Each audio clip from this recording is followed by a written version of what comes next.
Salut tout le monde, bienvenue sur ma chaîne YouTube.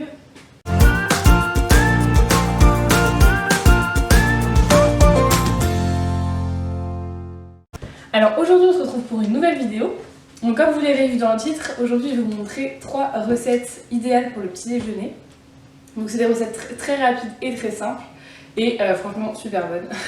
Donc si ça vous intéresse, je vous invite à continuer la vidéo. N'hésitez pas à vous abonner à ma chaîne YouTube, également à liker et commenter la vidéo et n'hésitez pas également à vous abonner à mes autres réseaux sociaux que je vous mets en barre d'infos. Je vous fais de gros bisous, je vous dis bonne vidéo.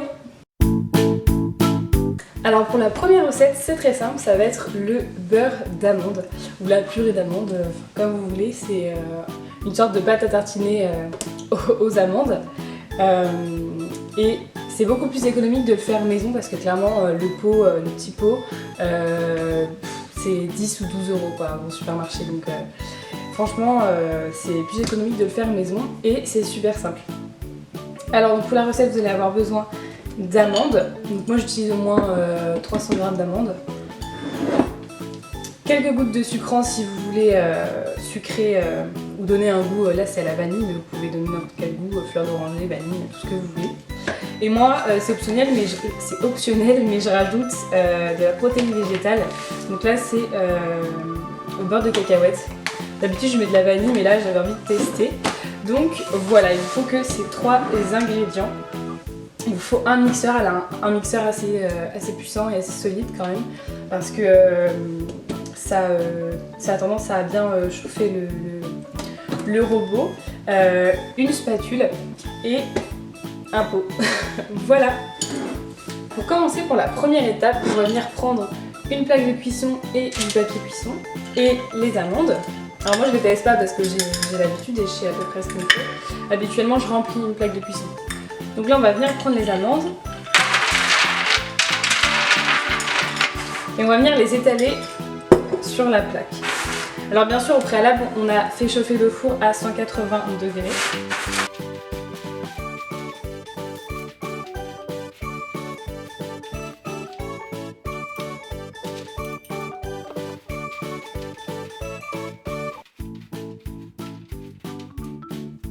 Donc voilà, donc on va venir les enfourner à peu près 6 minutes à 180 degrés et on attendra que ça refroidisse. Pour la deuxième étape, on va venir récupérer du coup les amandes du four. Hop. Alors une fois qu'on les a récupérées, il faut faire attention, c'est chaud. On les a récupérées, soit on les verse directement dans le récipient, soit on les laisse refroidir entièrement, parce qu'en fait ça dépend du robot. Moi je sais que j'ai un Thermomix et il supporte largement la chaleur, il me fait pour. Mais si vous n'avez pas de robot conçu, qui résiste à la chaleur, attendez vraiment que ça refroidisse à fond. Ce sera même un peu plus simple pour les mixer.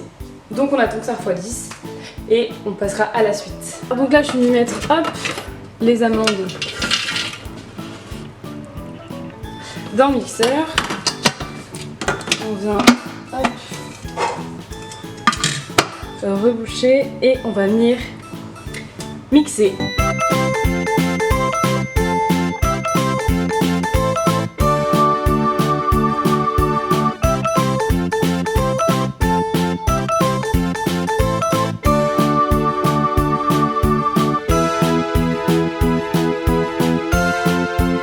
Alors là, je viens vous montrer ce que ça donne au bout de même pas une minute.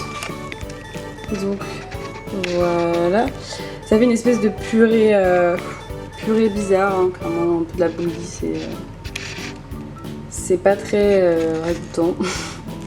Mais voilà, donc on va venir continuer à mixer jusqu'à avoir une onctuosité ou une consistance lisse. Donc là, on vient hop, racler les bords pour vraiment que ça mixe le tout. Hop, on vient racler. Vous voyez la consistance, vraiment pour l'instant c'est pâteux. Alors, il y en a qui l'aiment bien comme ça, clairement, moi je le trouve trop granuleux. J'aime pas du tout. Donc, je vais mixer encore plus pour avoir une consistance lisse. Et c'est là que je vais venir rajouter du coup la protéine végétale. Hop. Et donc là, vous pouvez rajouter l'extrait de vanille, la pointe de sel, du sucrant, tout ce que vous voulez. Donc, hop. Et je viens remixer le tout. Hop, donc là, c'est bon. Ça fait même pas, en fait, ça fait même pas 5 minutes que j'ai mixé. Donc tant mieux, hein. On vient éteindre le robot. Et nous voyez, hein, clairement, vous voyez la consistance que ça fait. C'est vraiment ça que... c'est comme ça que je l'aime, en fait, vraiment lisse. Pas plus trop lisse liquide, quoi. Mais là, vraiment...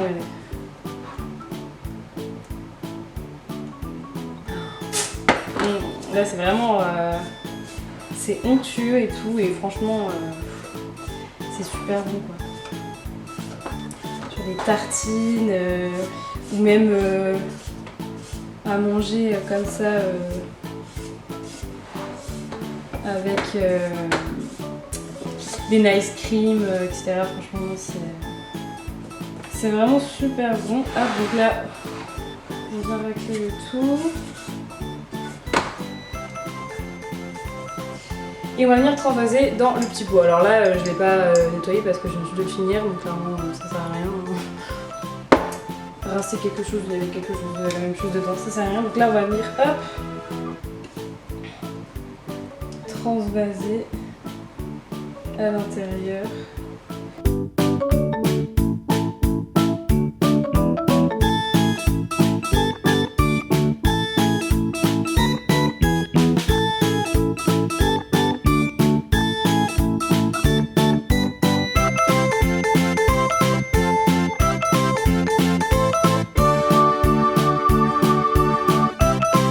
Je transvase le tout et je reviens vers vous. Hop, alors voilà ce que ça donne une fois rempli. Je sais pas si vous allez voir quelque chose. Voilà.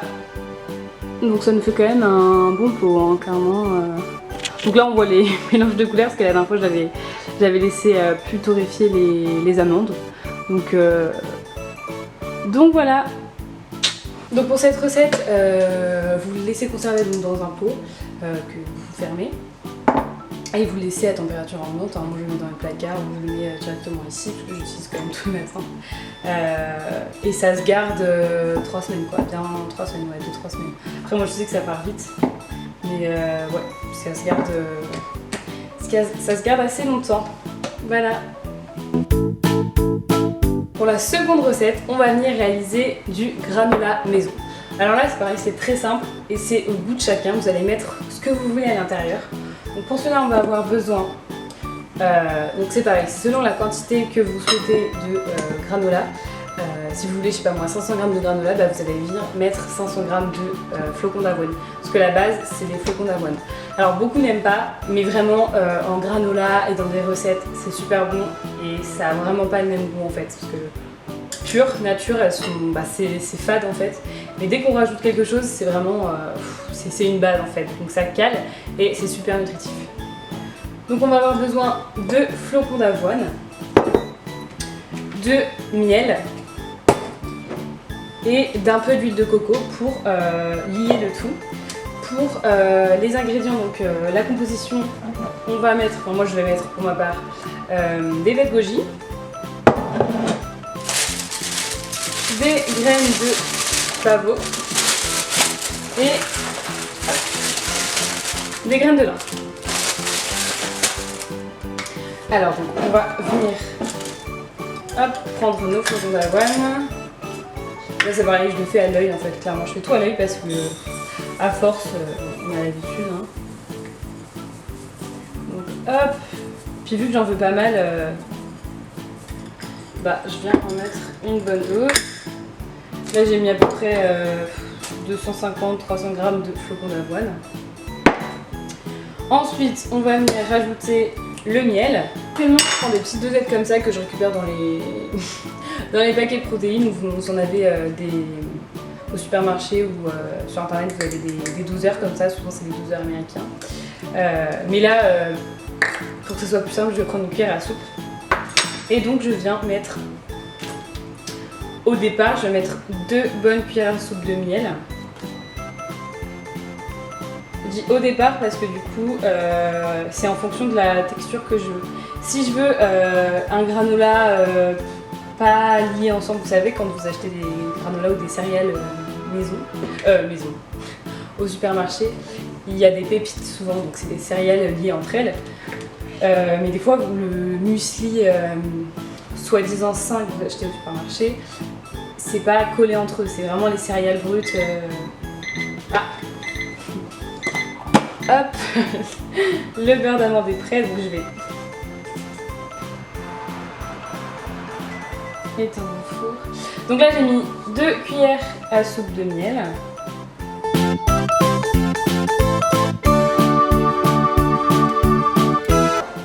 Je vais prendre une cuillère à soupe, une demi cuillère à soupe d'huile de coco que je vais venir fondre au micro. J'ai fait chauffer mon huile de coco, même pas 20 secondes, hein, vraiment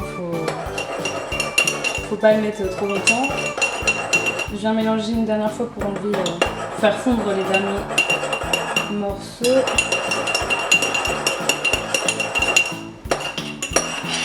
Et voilà. Donc là j'ai mis une demi cuillère à soupe d'huile de coco que j'ai fait fondre. Hop, le récipient et je viens mettre l'huile de coco. Là je mélange avec une cuillère mais on va venir mélanger à la main parce qu'il faut vraiment que c'est déjà que tous les flocons d'avoine soient imbibés et bien collants entre guillemets. Donc si on voit que ça suffit pas, je vais venir rajouter du miel.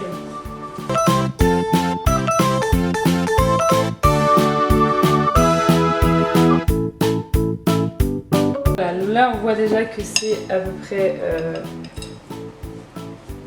que c'est quand même un minimum consistant, hein, que tout est bien imbibé. Moi je vais venir rajouter juste un tout petit peu plus de miel pour vraiment essayer d'avoir quand même des pépites. Mais généralement je laisse souvent comme ça pour j'ai pas vraiment envie d'avoir des trucs bien croustillants. Mais si vous, en fait c'est au goût de chacun. Si vous voulez vraiment un muesli bien croquant, bien rocheux entre guillemets avec des pépites, vous allez venir rajouter du miel. Sinon vous pouvez laisser comme ça et vous aurez une consistance à peu près comme ça. Vous voyez, moi c'est le dernier muesli que j'ai fait il y a pas longtemps. Bah voilà, il n'y a pas de pépites hein, clairement. Il est croustillant et tout ce que vous voulez, mais j'avais pas fait de pépites parce que j'avais pas mis trop de liant. Voilà, donc une fois cette étape faite, vous voyez, regarde, hop.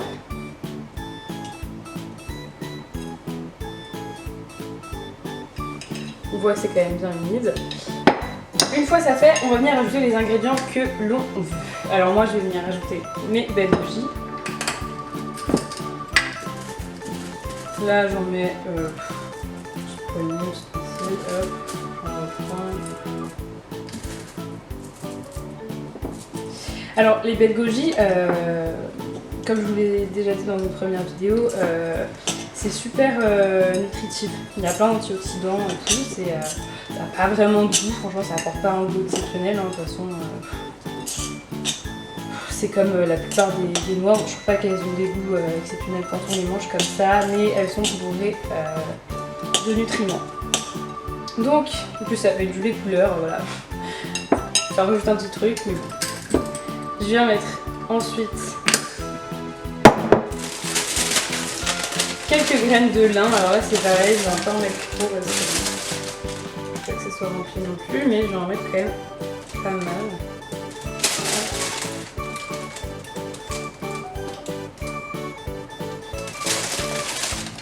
Là j'ai mis 3 petites pincées, bon après c'est au goût, à l'œil, franchement c'est... Il n'y a pas de recette parfaite, identique. Hein. Clairement, c'est. Moi, je fais jamais. De toute façon, je fais jamais la même recette parce que. Enfin, je fais jamais la même recette. La base sera toujours la même, flocons d'avoine, huile de coco, miel. Et après, c'est comme vous voulez quoi. Si vous voulez plus de baies de goji, vous mettez plus de baies de goji. Si vous voulez plus de graines de lin, vous mettez plus de graines de lin. Enfin voilà, vous pouvez mettre aussi des raisins secs, des dattes coupées. Enfin, franchement, c'est comme vous voulez. Là, je vais mettre quelques graines de pavot. J'en ai pas beaucoup là. Ça, franchement, j'ai découvert il y a pas longtemps. Enfin, j'ai découvert. Je connaissais, mais j'avais jamais vraiment goûté quoi. Et en fait, je trouve que ça donne vraiment un bon goût. Alors, je sais pas si c'est moi ou j'en sais rien, mais je sais pas, je trouve que ça a un goût. Et j'étais un peu surprise parce que souvent les graines, les noix, etc. Enfin, comme je vous l'ai dit, je trouve que ça n'a pas vraiment le goût. Mais là, je trouve que ouais, ça a un petit goût quand même. Franchement, je trouve ça pas mal. Donc là, vous voyez, hop. Je viens rajouter j'avais pas dit, mais je viens rajouter quelques petites amandes. Alors vous pouvez les concasser ou les mettre directement comme ça. Moi je vais en mettre quelques-unes directement comme ça. Hop. J'aime pas trop en mettre parce que j'ai déjà pas mal de graines à l'intérieur, donc bon. Hop.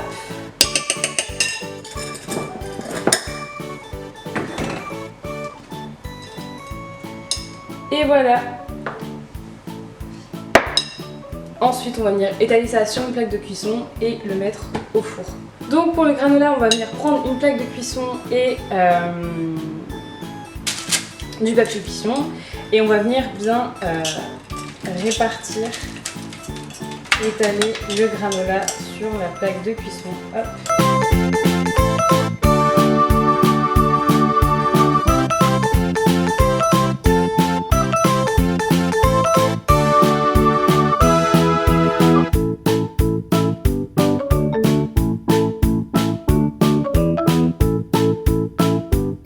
Une fois qu'on a mis le granola au four, moi j'ai laissé 6 minutes à 180 degrés. On vient le sortir du four et on va le laisser refroidir entièrement par contre. Donc voilà notre granola refroidi. On vient prendre le récipient. Donc moi je le mets dans celui de la dernière fois. Et donc là il est vraiment bien froid. Hein. Je viens, hop.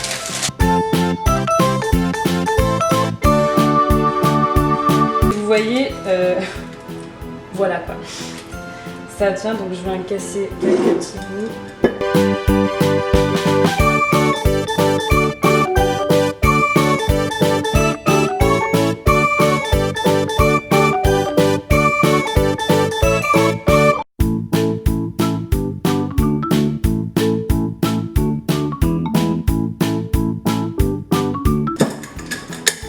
Hop, une fois qu'on a fait tout ça, voilà.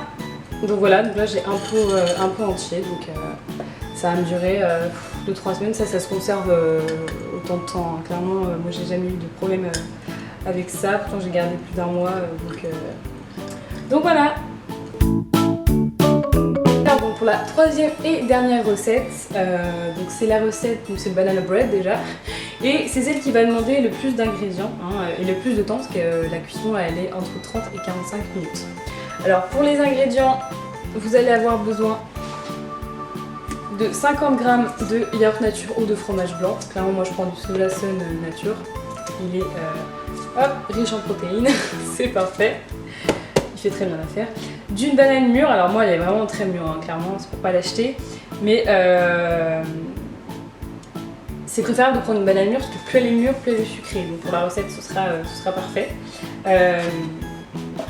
De 100 g de fond d'avoine, donc de son d'avoine, de fond, bref, de son d'avoine ou de flocons d'avoine mixés. Moi c'est des flocons d'avoine que j'ai mixés.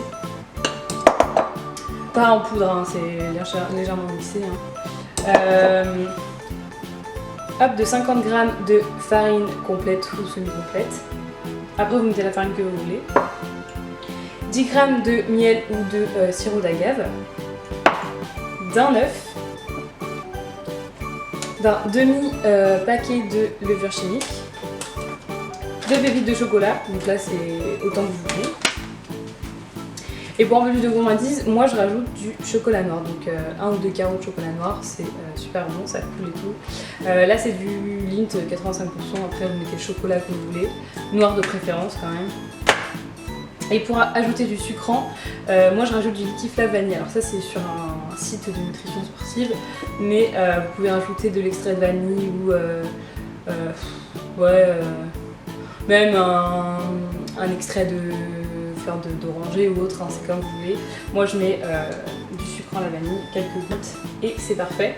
Alors bien sûr d'un récipient, d'une spatule pour mélanger et d'une balance.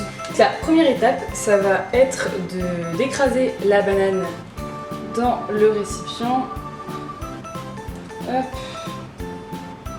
Alors moi vu qu'elle est vraiment très mûre, j'ai même pas besoin de la mixer, vous pouvez mettre tout ça au mixeur, hein, mais moi je vais même pas en avoir besoin. Hop, je le fais tout maintenant. Donc on vient écraser la banane. Elle est tellement mûre que le truc...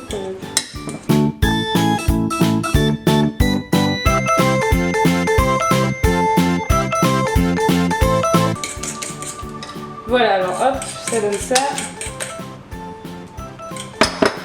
Ensuite, on va venir rajouter le fromage frais. Enfin, le fromage frais. Le yaourt nature ou le fromage blanc plutôt. Hop, donc 50 grammes.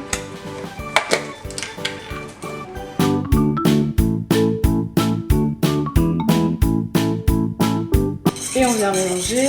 Donc en fait, la première étape, c'est de mélanger tous les ingrédients liquides. Et ensuite de mélanger tous les ingrédients secs. Et de lier les deux après. C'est comme les gâteaux, hein. Vraiment c'est la même chose. En fait, c'est vraiment un gâteau. Hein.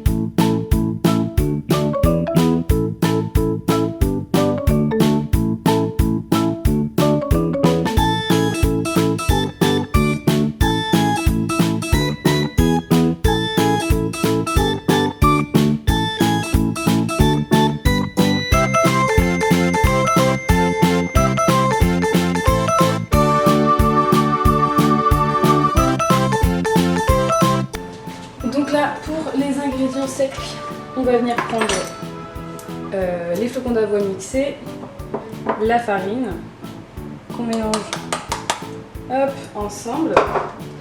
On vient prendre le sachet de levure chimique et on va y mettre la moitié.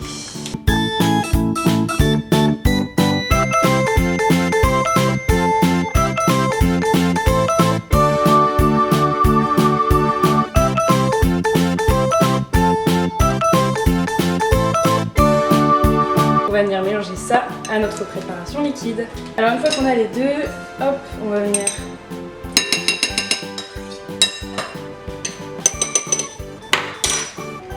prendre un fouet, c'est mieux quand même. Et on va venir mettre petit à petit pour éviter les grumeaux.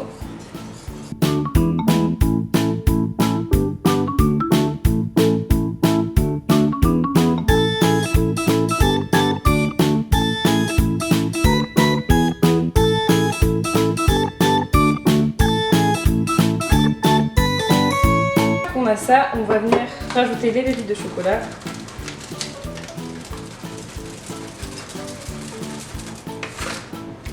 Bon, je mets la fin du papier vraiment. Voilà, et là, on mélange.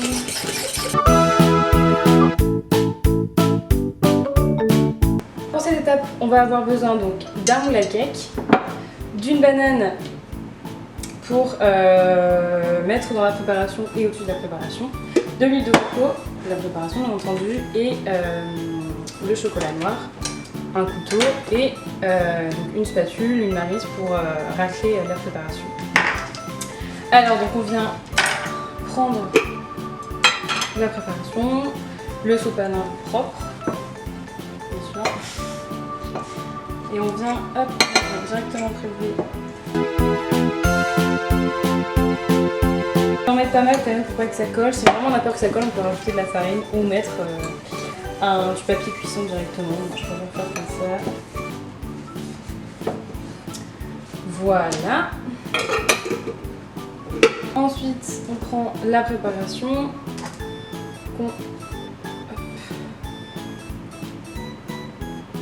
On racle bien et on va venir verser le tout. Ah, donc je viens disposer mes petits bouts de chocolat. Là, c'est vraiment de la gourmandise. Hop.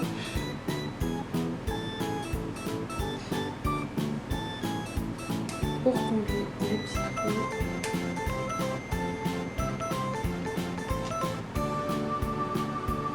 Hop.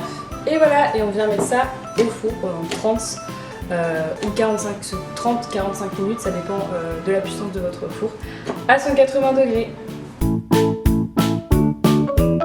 Donc le voici, donc là il est un peu petit parce que du coup j'ai pas fait, j'en ai pas fait beaucoup, j'ai pas fait énormément de pâtes. Donc il est comme ça. Alors je vais vous montrer à la découpe comment il est à l'intérieur. Moi j'aime pas le faire trop cuire parce que du coup je le trouve trop, enfin pas sec parce que c'est un gâteau avec la banane et tout, c'est pas sec, mais j'aime bien quand c'est un peu pas cru mais oui, presque quoi. Donc c'est comme ça à l'intérieur. Hop, je vais vous faire le focus. Je sais pas si vous allez voir grand chose en plus.